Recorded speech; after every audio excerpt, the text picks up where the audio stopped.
Welcome to A Lit Passage, Conversations in Reading and Living. If you are new to the channel, please remember to subscribe. Your support means a lot to us and helps us grow our channel. Tonight, I'm really excited to be joined by Rebecca Davis, who is the founder of Pawsome Crochet. That's a great name, by the way, Rebecca. I got it. Well, later on, maybe we'll find out how you came up with it. It's a great name. Sure, I can But head. Sorry. yeah, Pawsome Crochet offers wonderfully unique hats to dog and cat owners around the world. And I should stress that the hats are for the dogs and cats, not yet Hmm. for the owners, but maybe that'll be a future release of your company.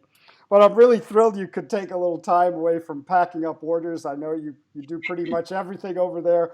So I really appreciate you taking some time for us. I'm a dog lover and, of course, a cat lover. And it's exciting for me tonight because I know absolutely nothing about crochet.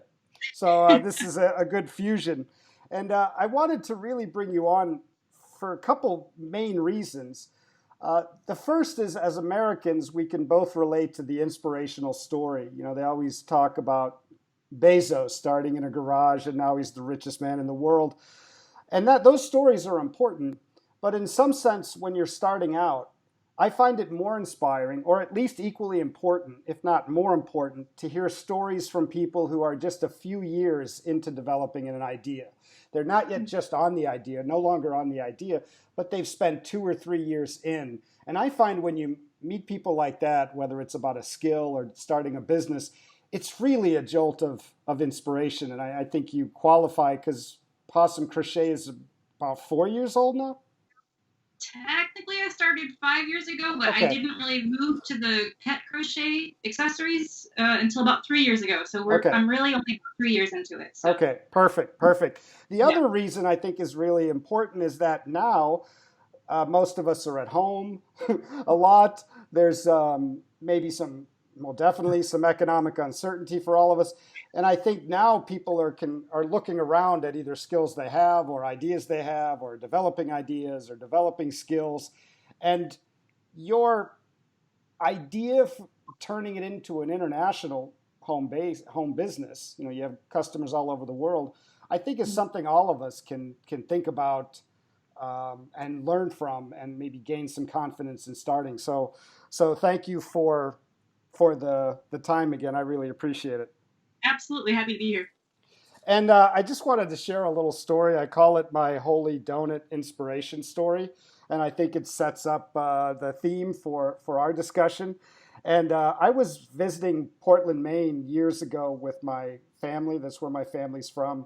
And we walked into this little store called the Holy Donut. And they were already sold out of everything. And I believe, if I remember correctly, it was the founder's father who was there getting ready for the next day. He said, "Yeah, we sell out everything by 11 a.m." And so we started talking to him. And it was one store at the time in Portland. And it was developed out of a kitchen by a woman who had been a professional, but I imagine, or what I'm told, it wasn't that fulfilling. So she started making potato donuts, you know, maybe a dozen at a time and selling them to friends. And then she opened a little store in Portland, and now she has 4 stores. But what was so great about that conversation is it was right at that moment where it was not just idea, but it wasn't yet so farther down the road that maybe you couldn't connect to it. But it was a person who had found something they loved, developed it, and you were starting to see, you know, material aspects of that, you know, meaning the store. And so I think about the same thing with your company, because I remember hearing of the idea. We're both expats in Izmir, and when we had met, I remember you. So I feel like I got to witness the idea, and now you're further down the road. So it's a great thing to be talking about. And I'm wondering if you can go back to that idea part, the origin of it, and how you then started down the road. Sure, absolutely. It was definitely a process, not an event. When I first started, we'd only been here for a couple months. Like right after we moved to Izmir, I started teaching myself how to crochet just because I wanted to make Christmas stockings, and you can't find Christmas stockings here. Yeah, that's literally where Right. my crochet experience started. I taught myself via YouTube. So, all those Wow. people out there who are, stuck at home right now, you have no excuses. This is your time to shine. Yeah, yeah. You weren't. I appreciate you clarifying that you weren't some Mozart of crochet. You know, No, you no, have. I've never crocheted before until I moved here, so that's only been like 6 years ago that I started. So, there's definitely potential out there. And at the time, I mean, I wasn't even thinking my shop would be crochet full time. When I first started dabbling, I just opened a shop on Etsy. And, Hmm. it's kind of like a hard handmade marketplace. Imagine like an Amazon or an eBay, or if you're over here, Hepsiburda, I guess, for, just handmade artisans or, vintage sellers and things like that. So I opened that and I just sold a little bit of everything I could make because I'm kind of a crafty person. Hmm. I could do art. I could do accessories, holiday themed items, just all kinds of crafts. But the problem was when you do that, you kind of blanket the market with just random stuff and it just Yeah, doesn't sell, doesn't attract someone. So it took yeah, me a couple of years to really find my niche, to figure out that what's really special that I can do. Sorry, that's my hmm, printer. What's really special that I can do is connect my love for animals. I have two cats and, we had a dog for a while. hmm. But basically I could connect that passion with my creative passions and uh, make some really unique accessories. Well, that's interesting. So it sounded like you were almost reactive in the beginning, in the sense of you were Yeah, just trying to honestly. throw stuff out there. And Mhm. what was that turn to proactive? Did you happen to do one hat for a cat and you realized people like it? Or was this an idea you had first? Let me try this because it's so unique. Well, And I should uh, say, let me just say to everybody that they should visit your website and your Instagram page because especially during these somewhat strange times, it will bring a smile to their face. So I do want to say that. But anyways, getting back to that question about coming upon the hat for the mm, cat. well, it was definitely more reactive on my part. Again, like I did not start out with a very good business mindset. And I think a lot of artists don't. Mm, If I could go back and change anything, that'd probably be what I'd change. But that was my process of getting to where I am. So, it is what it is. hmm. I got the idea for a dog hat because I saw a post on Facebook, like one of the crochet groups that I followed because I was learning to crochet. Hmm. Shared this picture of a little chihuahua wearing a hat, and it had thousands of likes. And I was like, I can do that. So I did. We had a golden retriever. Her name was Lola, and she never wore anything. Like she hated to wear hats or accessories, or we'd try to put the little reindeer antlers on her at Christmas time. She'd shake them right off. So I made it my personal goal to make one that she could not just shake off, and that's how the dog accessories started. Then I started listing them, and my husband's like, "Those are never going to sell. You're never going to make any money doing that." 5,000 sales later, here I am. But basically, I started listing those, and I noticed that's what was selling. People were buying my art, my custom portraits, like pet Hmm. art, and people were buying the pet hats. Wow. So about 2 years down the line, I cut everything else. I was like, I like doing all this other stuff, but I got to move into being a business. And then about a year later, I dropped the art too, and it's just accessories. I rebranded. That's where the name came from. I used to be called a Gian Drawn, and then I changed it over to Pawsome Crochet when I made the switch to full-time pet accessories. And the name was actually inspired by Instagram. I was really active there for a while, kind of following some pet accounts. I don't know if you've been over there, but it is full of accounts with people just Sure. like Sure. honoring their cats and dogs. It's so fun. Yeah, yeah. I'm from Cats of Instagram, I think is, and dogs of Instagram, I think is one of I may or the may not biggest have accounts tags. for my pets, so.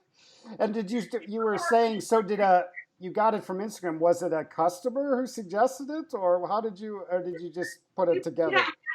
Pawsome all the time thrown Oh, out there. hashtag possum. I see. I crochet and this fits my niche. This is where my people hang out. So, that's kind of what inspired the name. And I chose it because I was going that direction. I wanted to, fully focus in on that. That's great. You said something so important. I think every artist or artisan craftsperson encounters is how do you take your passion into the business world? And usually you don't start with the business plan and get it all figured out. Usually you find yourself offering something that people like in the world, and then you have to go in and backfill. So, could you talk a little bit about that transition of going from an artist to a businesswoman? Because Absolutely. I think that's so important. And again, my main platform I sell most on is Etsy, and I work with a lot of people there because I actually admin or co-admin a Facebook group with a bunch of sellers there too. So mm-hmm, we hear these stories all the time. And I think one of the big problems is, as an artist, we have a passion. We want to create, we want to make things. And, there's right, nothing more rewarding than the feeling of somebody wanting to buy what you make because they value it enough to turn that into a transaction. They're basically saying, hey, your vision is amazing, and there's nothing like that feeling. But the problem is, when you try to do that, you have to find exactly the type of person who's going to value what you're making, and that mm-hmm, that gets really really complicated. mm-hmm, uh, so a lot of people come out there, they present their work, and then they get frustrated because like, why is no one finding me? Why is no one valuing what it is that I'm creating? And it's not really the case that no one values what you're creating. It's just that you're starting with like this blanket idea, this blanket approach. Here's all of my stuff. Come look at it and come buy it, instead of thinking like a business. And a business kind of thinks more like, okay, what does the market need, mm-hmm, and how can I fill that need? mm-hmm. So I think the biggest struggle for creators is to kind of bridge that gap. Yeah. And yeah, for me, it was a process. I kind of started with that blanket approach, but I tried to make sure that I was adaptable enough Mm-hmm. to change with the market demands and find what it was that made me special and go from there. If I had to start over, I would, do that in reverse. I would, pick that first and then go there and save myself the 2 years of effort. But yeah, it's definitely a hardship for artists. For me, dropping art from my product line was like a personal struggle because like I love doing art. It was Yeah. my passion, but I had to realize that takes a lot of time and a lot of effort, and you're putting hours and hours and hours into it. And Yeah. for me, And I mean, two things. You probably discovered how your art came through into the world in a different way now because you're obviously adding that artistic eye and talent to your yeah, hats. And also, who knows what the future will bring if you start introducing new things. I know you do portraits, but I mean, who knows? So it doesn't mean the artist is kind of gone and you become a business person. I think that's the big understanding is the fusion happens. It's not, quote unquote selling out or forgetting the art, the pure or romantic artist in you. That's not abandoned, right? But I'm curious about a couple things. When you did you use any specific tools as you started to become a quote unquote self-aware business? Was it did you start to structure your day differently, or did you read certain books, or did you start to turn into podcasts, or what conscious steps did you take, or maybe you just kind of all of a sudden after doing a bunch of stuff woke up and had more of a business, or once you recognized this, were there some steps or tools or processes you followed that you could recommend that really helped you gain speed in this transformation? well, I think the first thing for me, again, I keep going back to the fact that I started all wrong. I started with just a mix, way too many types of products and not a focus. But I think that was the first step for me, honestly, is identifying what it is that I have that has a value and who's interested in that, Mm-hmm. who's my market, who are my buyers, what are they into, what kind of things can I do with that, like brand awareness, marketing awareness, things like that. I also had to look into the finances of running a business because, I'm great with the crafty things. I can make you crochet hats all day long, but, Right. it comes to the finances and making sure you're actually making money off of these transactions after you have to pay your seller fees and the shipping fees and everything. Some of that stuff takes time and attention too.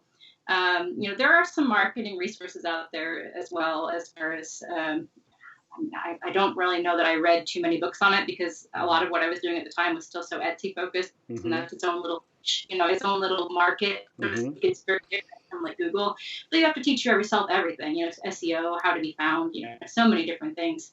Yeah. But I have a bit of a background in that. I worked for Blackboard for a while and Okay. did support there. So I had some experience there, and I also got my master's in technology. So I done some e-commerce coursework, and I kind of had a foundation of how businesses worked. But I think when I Hmm. made the transition to being my own business, Hmm. now you know, you know, customer service side suddenly meets the management side, and suddenly all understand it all. So you know, Right, right. it's And definitely yeah, then I want to go back to the frustration. And I think with any new venture, whether it's learning a language or starting a business, the big frustration is you don't see the results you would like to see as fast as you would like to see them.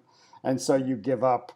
Now, this is more after you had already started Pawsome Crochet. So it didn't all of a sudden, okay, now I figured it out and everything's good. I'm selling stuff all over the world.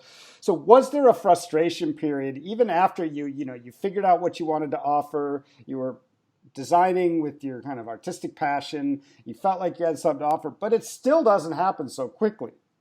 And so how did you avoid that frustration, or did you have it, or were you so, I don't know, kind of enjoying the process of doing that it didn't affect you that much? Because I know that's one of the things that holds people back from doing, or pursuing new ventures. Yeah, I absolutely see it all the time. People get so frustrated in those early months when you're putting in so much time, effort, and money, and you're not getting a lot of results out of it. It's really difficult. I had that at the beginning. Like when I first opened in 2015, I went like 5 months, but not a single sale, and that was Wow. horrible. I mean, I can't tell you. You're sitting there, you're doing all the research, you're doing all Yeah. this stuff, and nothing's happening. It's just, at that point though, I went onto an online community and I asked some people for some critiques and advice and like, what am I not getting? And it's hard to do because it's hard to say I'm trying but I'm failing. Yeah. And that you got to either do it or don't do it. You can't just keep expecting things to happen. You have to either commit to it or not commit to it. So I said, okay, fine, I'm giving it a year. I don't care what happens. I'm just going to put my heart and soul into it for a full year. And I did, and that's when things started to kind of change. When I started to try real hard to find to adapt to the market and find out what was going to work, what was not going to work, and not be afraid to try and what do they say, fail forward. You know what I mean? Yeah. Yeah. I was just listening to an interview with Oliver Stone about his upcoming book, and he's an Oscar-winning director, has so many powerful cultural films, and even he said that it's always failure. It's Mm-hmm. always fail and fail again and keep going. But going back to my point, that's easy when you're looking at Bezos, right? To say, oh, you failed, but now he's worth $150 billion. But to hear someone who's 3 or 4 years in, it just to me is so inspiring. So I appreciate that story. And now you're shipping, or let's go back to this period when you started to quote unquote take off. You're shipping around the world. Do your customers come from is it pretty spread out, or do you have geographical regions that surprised you? I mean, we're both in Izmir, Turkey, which is, I love being here because we're about 11-hour flight from Tokyo, 11 hours from New York, very much the kind of bridge between Asia and Europe, a kind of center, quote unquote, of the world. And so I'm just curious about where your customers come from. Were there any surprises in terms of scope or particular locations as you started to, literally make hundreds, thousands of these? Yeah, I mean, I would say most of my customers are from the U.S. Hmm. Obviously, we love our pets and decorating and dressing up, and we love celebrating holidays and taking pictures. That did not come as a surprise to me. But I also sold pretty much every country in Europe, China, Hong Kong, Japan, New Zealand, Australia. I shipped to Canada almost weekly. Well, it's India. cold. It's cold up I there. almost everywhere. I shipped something from Izmir to Israel, and Saudi, everywhere, you know. And it's always the fun things that get me. Like I shipped a sombrero to Germany, it's just like fun little things that you get to do. Was the Yeah. sombrero for a Chihuahua by any chance? Maybe. I Maybe. don't know for sure. It was a cat slash extra small dog size, so it could have been. Now I know you're expanding the business model because you now sell the plans or the designs, so people can Yep. self crochet. So does it?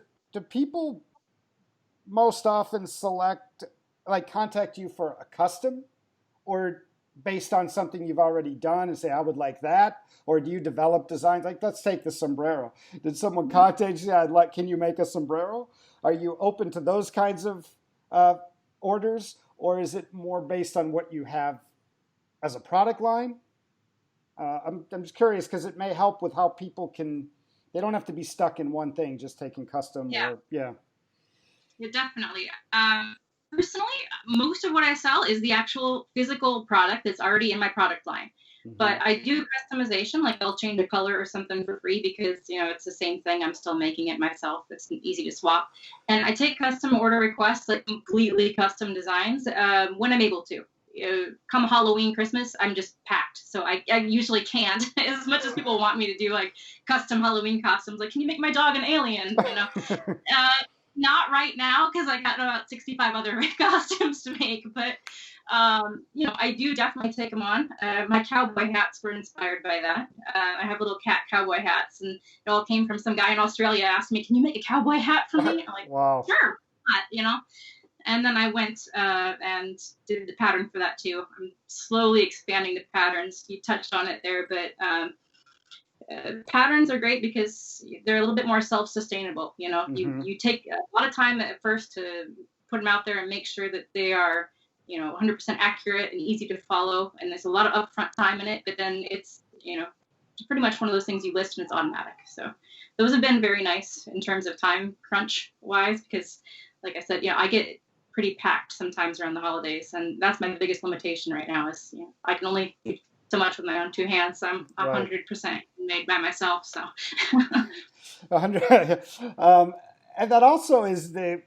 It seems to me that's the other side of that frustration at no sales coin, because the other side of that is you're all of a sudden overwhelmed. So how do you, or what did you instill or develop where you can keep your motivation or discipline as things start to get, like you said, you started getting hundreds of orders. So as that starts to go month after month and you start to realize what your busy times are, did you develop any, or do you have any advice for maintaining motivation, discipline, things like that? yeah, the first time you experience that, it's pretty much a shocker, and you kind of just have to work through it. But what I've started doing is I will get a detailed spreadsheet of everything I got to get done. Like a list of all those orders, and I will start checking them off. I have my own little process for making sure everything gets done when it needs to get done and the time frame it needs to get done in. And I kind of structure my days. Like I will go to the post office by this time to maximize, the amount of time I have at home as opposed to standing in line. And sometimes the kids even help out with things like putting little shipping labels on my packages and things. So you try to make the most of the time, but when you're 100% handmade like this, you just gotta kind of put in the time and make sure you structure your days so that you have the time to make the items you make. I've started bulk ordering yarn. I bought all the places near us, and the little Yun Juice, the little the places that sell yarn here. I bought them all out of the red yarn. I have to order direct from the manufacturer now. And right now this time of year, I'm making product for December. Yes. After you've been in business for like a couple of years and you've actually had that success, or what I consider, success is of course a varied term for different people who mean different Sure. things. But once you've got that history behind you, you get a feel for what's going to happen the next year. What am I going to be selling more of? And you just start preparing way in advance. um, And often people, because you're so busy with the day-to-day operation, so to speak, sometimes people have a hard time maintaining communications with customers, or you have an idea, oh, it'd be so nice just to send a birthday card to every customer, or maintain a dialogue on social media. Have you found that to be a problem? And well, I guess if you didn't find it as a problem, how did you do it? And if it is a problem, how did you solve it? Because it's the old entrepreneurial adage of there's not enough hours in the day. But that's really important, especially in a small business, high attention business, homemade. Absolutely. Yeah, I mean, I have to get back to customers. I mean, I value customer service. Like I said, I worked in customer service. I know people expect a Mm, level of that, and I feel like that's really important, especially in online business, because your customers there, they don't have as much trust as in when you're walking into a store and you can touch and feel something, you can talk to hmm somebody. It's hmm way different. So what I try to do is just set times during the day where I'm going to do it. Like every morning, I'm going to finish my coffee. I'm going to check my messages. I'm going to respond, and then I'm going to be done for a little while, and then I'm going to go about my shipping, my creating, my finishing the hmm orders, my packaging. I have my little routine there. And then again in the evening, I might check for like an hour or so, respond to any messages that come through, and keep going from there. And with things like social media, there's a lot of schedulers now. Like I do a lot of my Instagram and Facebook during the busy months, especially with tools and planners. hmm There's So you I use can you can person build the posting schedule ahead of time. Yeah, I'm right. sorry, it cut out a little. Oh, sorry. So they couldn't hear. It sounded like you were mentioning that you had used a certain application. So if you wouldn't mind saying that again. Yeah, I use Later. Mm. What's it? It's called Later. Okay, It's later. Later. Yeah, it's Okay. just a program that you basically schedule Facebook, Instagram, Twitter, Pinterest, whatever it is you use. hmm I just use a handful of them because other than that, you get too much, you know, hmm media overload. Right, right. Um, I'm curious about what you would tell yourself now, or what you wish you would have told yourself then. Uh, that you would have done differently? And in some sense, you have to go through the process, and that's a great way to learn. I mean, you taught yourself crochet on YouTube. I didn't know that. That's amazing. I always thought that you done it before. That's incredible. But I'm just curious about what you would tell yourself now if you were going to start again, or you had someone come to you and said, "I have this idea." Yeah, I would say do your research. Don't start like I did and just kind of throw out a bunch of different random ideas you might have and hmm then hope they take off. hmm Everybody has this mentality. It's the internet. Somebody's out there that will buy this. Yeah, You yeah. don't want somebody doing it. You want to fill that need that a lot of people have, and they'd love to come and find you.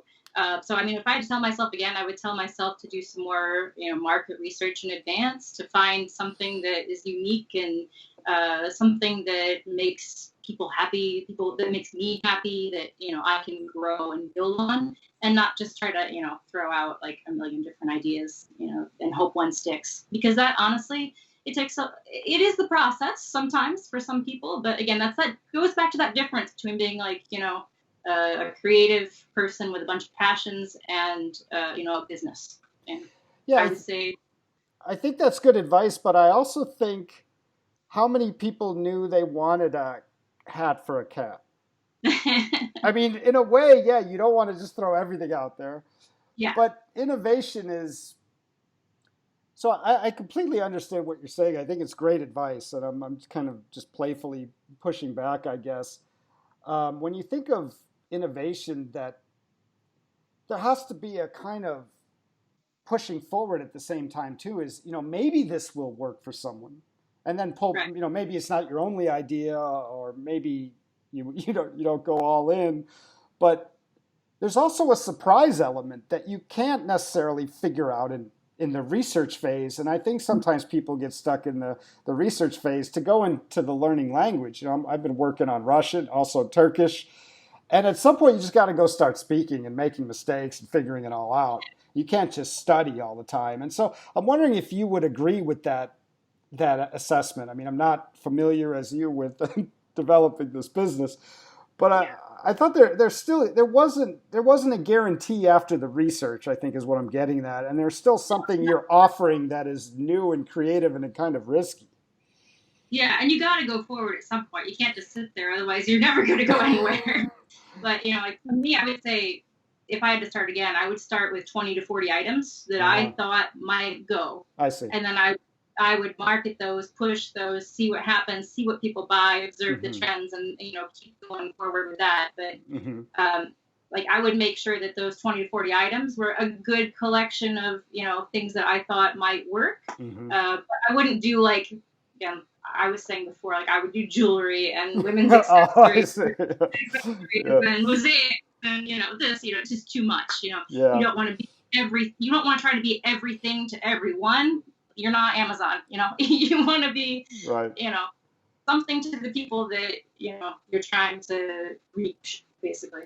Yeah, and I'm one of my favorite thinkers. He's a mythologist, Joseph Campbell, and he has the famous saying, "Follow your bliss." And he meant it in a way of saying yes to life. Really engage in life. But it goes without saying that you must enjoy the crochet because because you're doing it a lot. That's a big part of it too, right?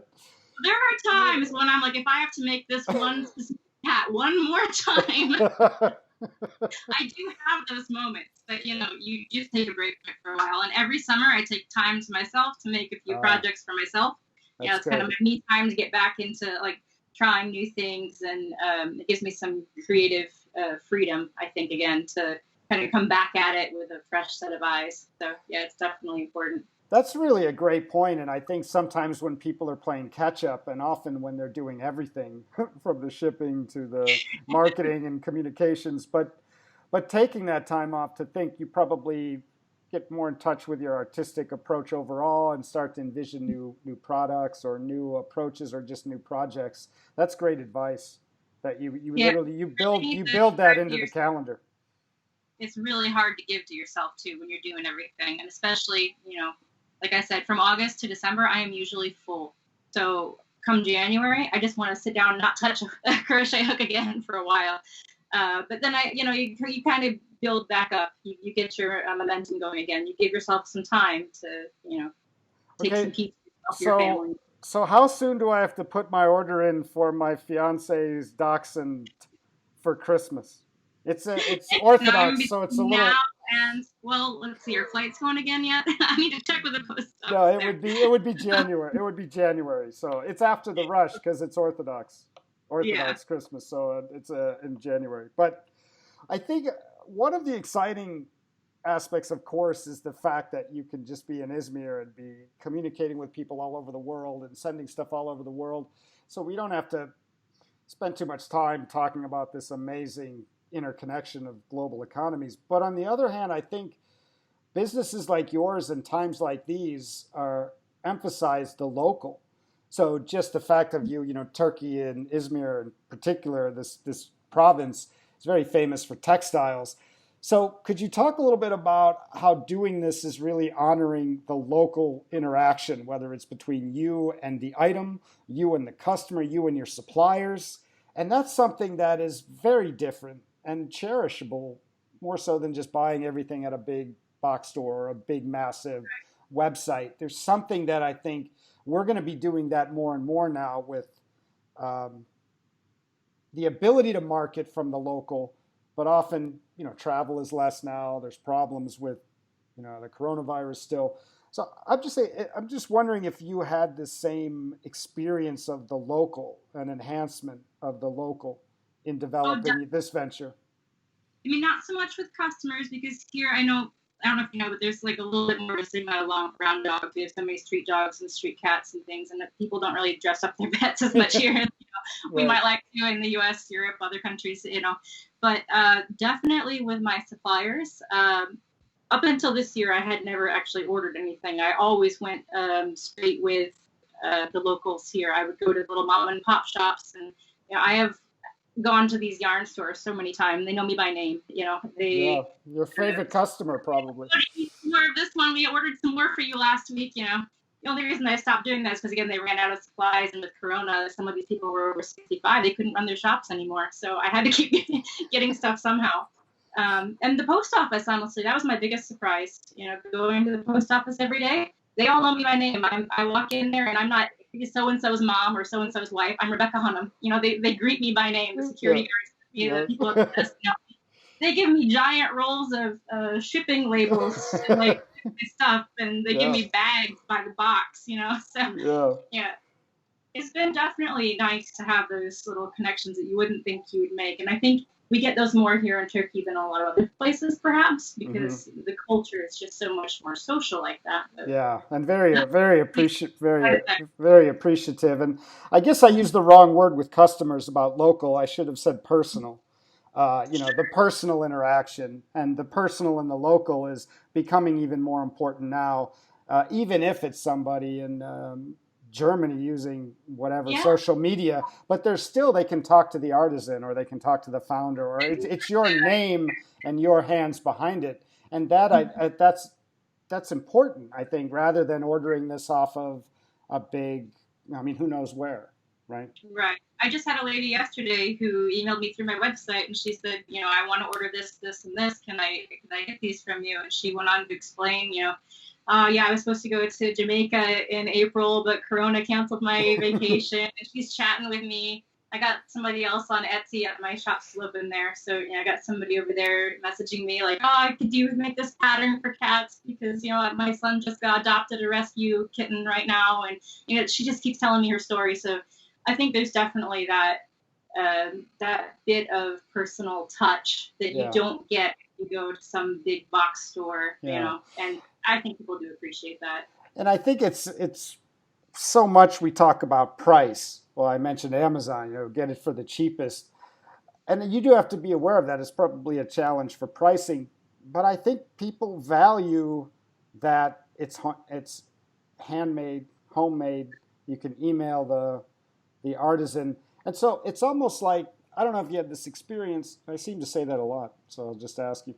Uh, um, I guess I almost get a sense that in some way people want to interact like this, and so the customers kind of come to you. They're in a supportive way once you start building that relationship. I think people are sick of just ordering from a faceless entity, and Mm. I'm wondering if you're noticing something similar. The more interconnected the world is, more faceless. We're on phone trees. We're emailing customer service and hearing from whenever. So it's only made it more important when you can have a more of a relationship with a brand, literally, which is what they have with you. Right. I think there's definitely a large group of people who value that. There are still those people out there who are just looking for the cheapest price tag, and I have no judgments against that at all. Of Sometimes course, we all do that. When we go to the grocery store, we're not looking for the cheapest thing. right, You're most expensive, quality things sometimes. Sometimes we just want a bar of soap, right, right. or sometimes, you name it. But I think there's definitely a subset out there that really values, knowing that they're supporting a small business, Mm-hmm, or feeling mm-hmm. like they can have a relationship with someone who's making this, and not just ordering something mass produced somewhere. Right, Um, right. the platform I got started on actually is that kind of marketplace. So I think we Mm-hmm, see a lot more of it there, especially because they're already catering to that group of people. But right. I get it on my website too. A lot of people will ask you questions, and they'll try to be very personable and very friendly. So it's definitely a growing trend, I would say. And we talked about what you would give advice to your former self or your earlier self. But on the other side, what were some of the benefits to yourself, I guess, personally, as an artist, or as a businesswoman, uh, as a person, that you didn't expect or you hadn't thought of, that now have shaped you in a way that you were kind of surprised by? Well, there's, I would say, a couple. I think one of the biggest ones that I kind of struggled with was, when I was growing up, my parents' generation always had this concept of the starving artist. They would discourage you from doing art. Right. You're never going to make any money that way. You're never going to do anything that way. So, when I first started doing something with my arts and my crafts, and it actually did start becoming a business, that was very personally rewarding for me, because it felt like, I I don't know, there's something in me that's like, I proved you wrong kind of Yeah, thing. yeah. I'm building something. Look, you can see I, it. there's that, and there's that accomplishment that I built this from scratch, and it's mine and my ideas.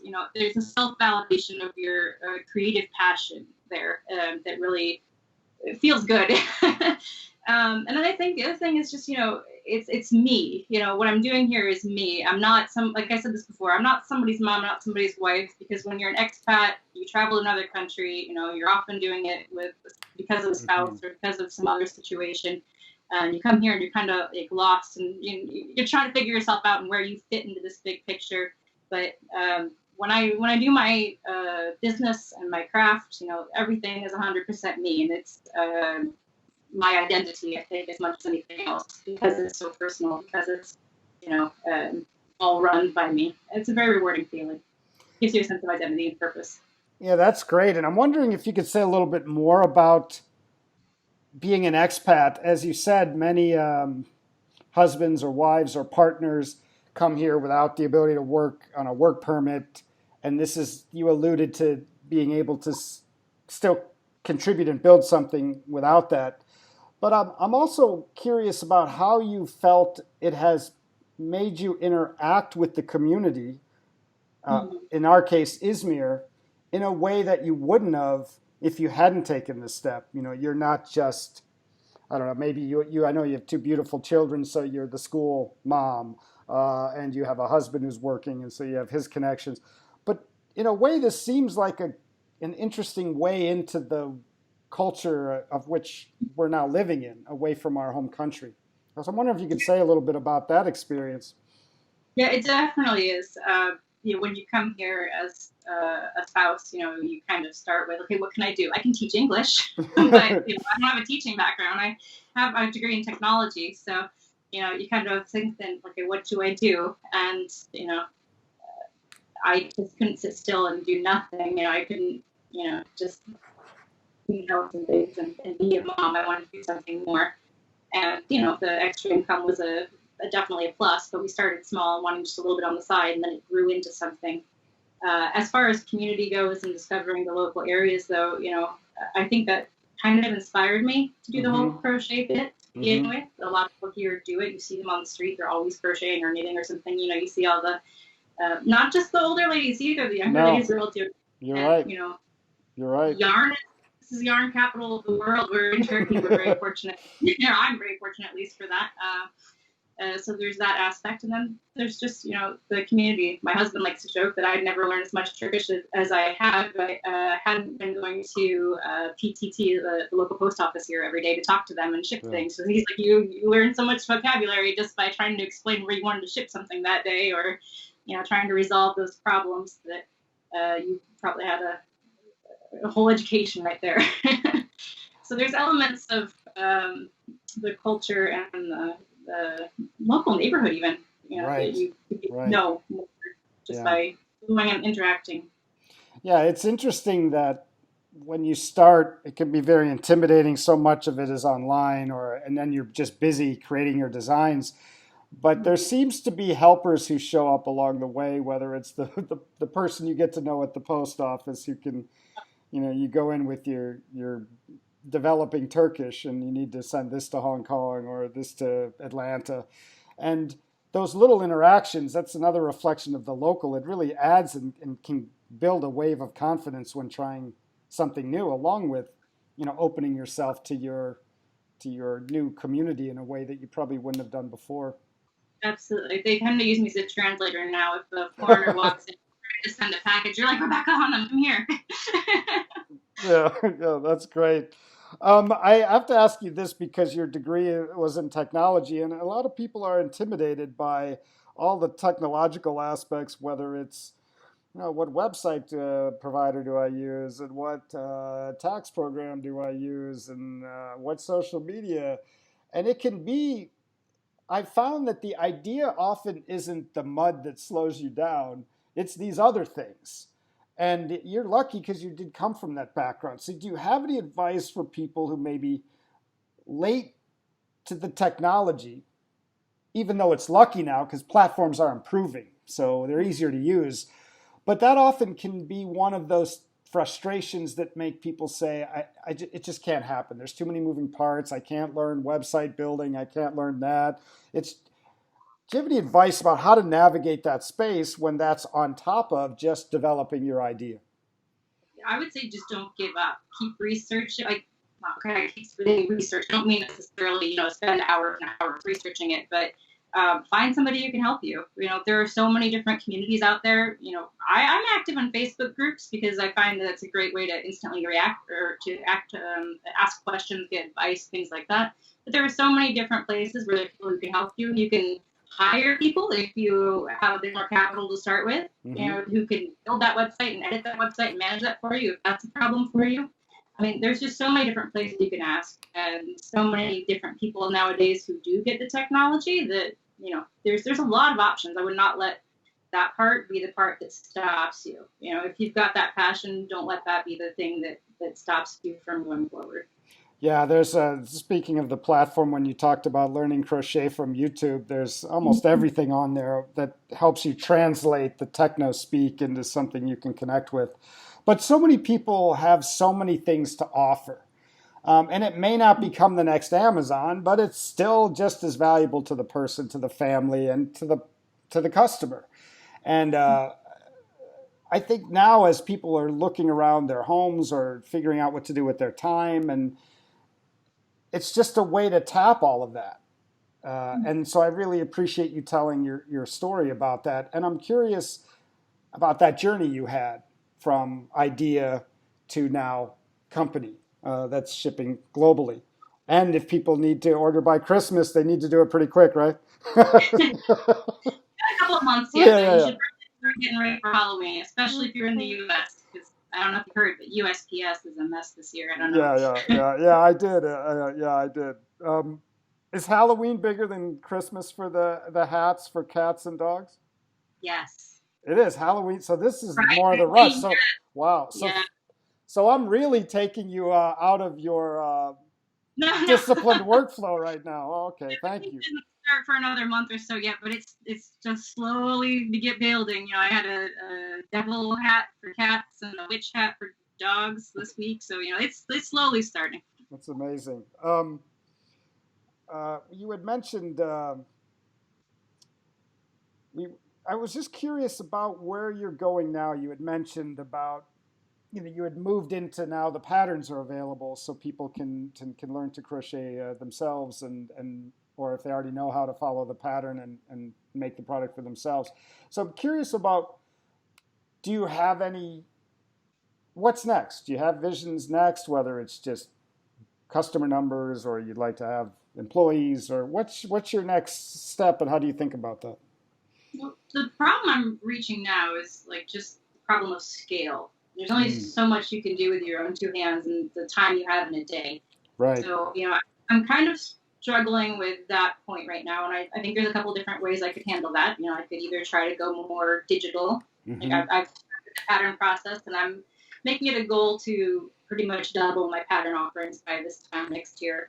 I want to really push that out there, especially as people are kind of stuck home right now and it's something positive they can do, something happy they can do during this kind of rough time.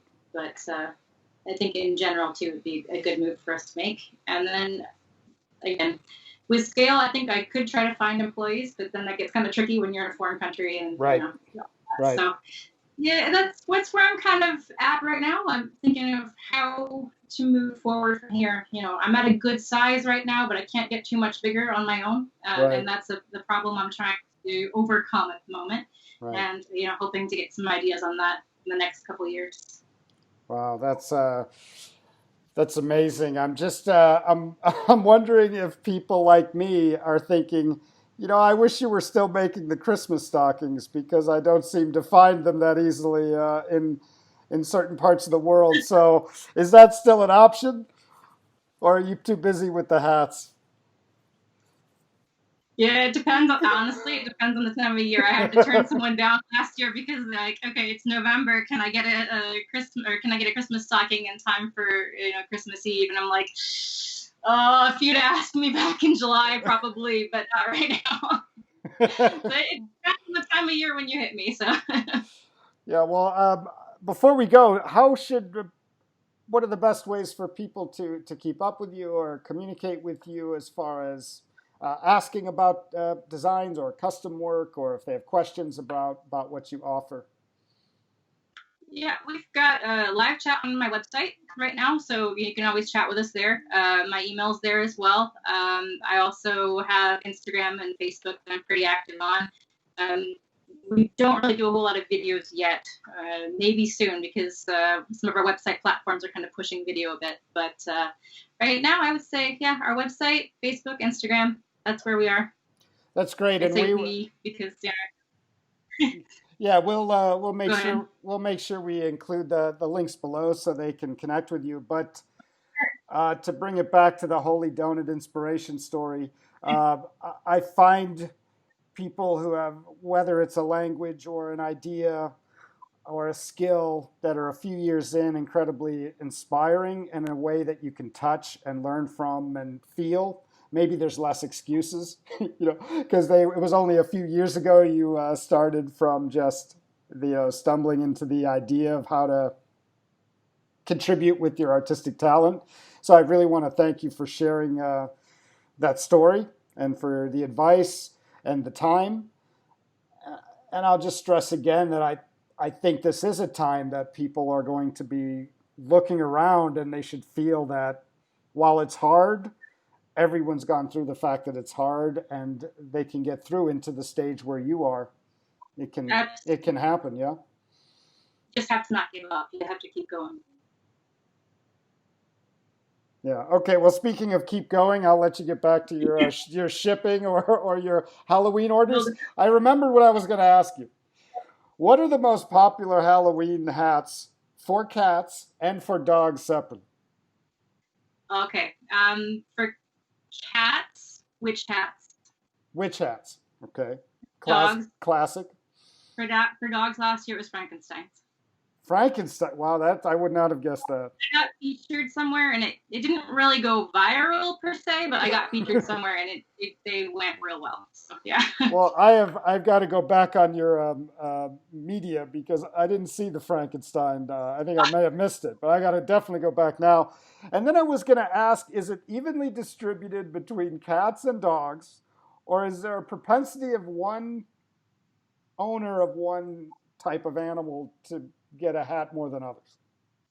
I would say it's pretty mixed right now. I kind of have a niche where I do large dog items, and not a lot of other sellers do. So I do Mm, sometimes see a bit more dog focused things because not a lot of people do large dogs. You see the little chihuahuas all dressed up all the time, or little Yorkies, with their little sure, bows and stuff. sure. People don't do that for the bigger dogs. So, I do sometimes see a bit more dog stuff for that reason. Hmm. But patterns, I get way more requests for cats than I do for Interesting. dogs. So I don't know if maybe crocheters love their cats a lot, or maybe we're more prone to have cats because cats like yarn. I don't know, but the patterns are definitely skewed towards cats, and I have a lot more of those for that reason. But And are the patterns based on, I don't know, do you make patterns from your best sellers, or are these patterns that you don't often make yourself, but you thought what you think would be cool? What dictates when you make a pattern available that someone can purchase? it's a little bit of both. Like I will often do some popular designs, but I keep a few that are just mine because I don't want to, kind of give away my secret sauce there on a few of my items. Right. But a couple of them are experimental as well, just kind of seeing, do people like this design? People like this idea because the pattern, again, it has an upfront plan and energy, but once it's out there, it kind of goes by itself. So, it's a good gauge for if something is catching on. Well, thank you again, Rebecca. We've been talking with Rebecca Davis, the founder of Pawsome Crochet. You've got to make T-shirts of it's Pawsome. Ever since I've learned of your name, years ago, it just it's just fun to say. You know, I'm glad I it sticks.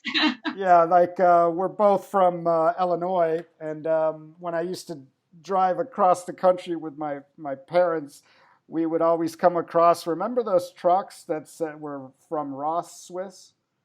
And it was like their slogan was "Try to say Ross Swiss without smiling," and you couldn't. So, Possum strikes me. I feel that same sense of fun. So it's a great name. Thank you very much for your time. We'll be sure to include the links below. And good luck going into your busy season. Thank and you. I look forward to contacting you about a Christmas stocking begging approach, or or a hat for the dachshund. Actually, yeah, yeah. We have my fiance has an amazing little dachshund. So, all right, thank you so much. Be safe, and good luck with everything as you move forward with Pawsome Crochet. Thank you very much. And if you're new to the channel, again, please subscribe. And if you could like and share the video, that would be great. This has been James Bubar, and we will talk to you next time.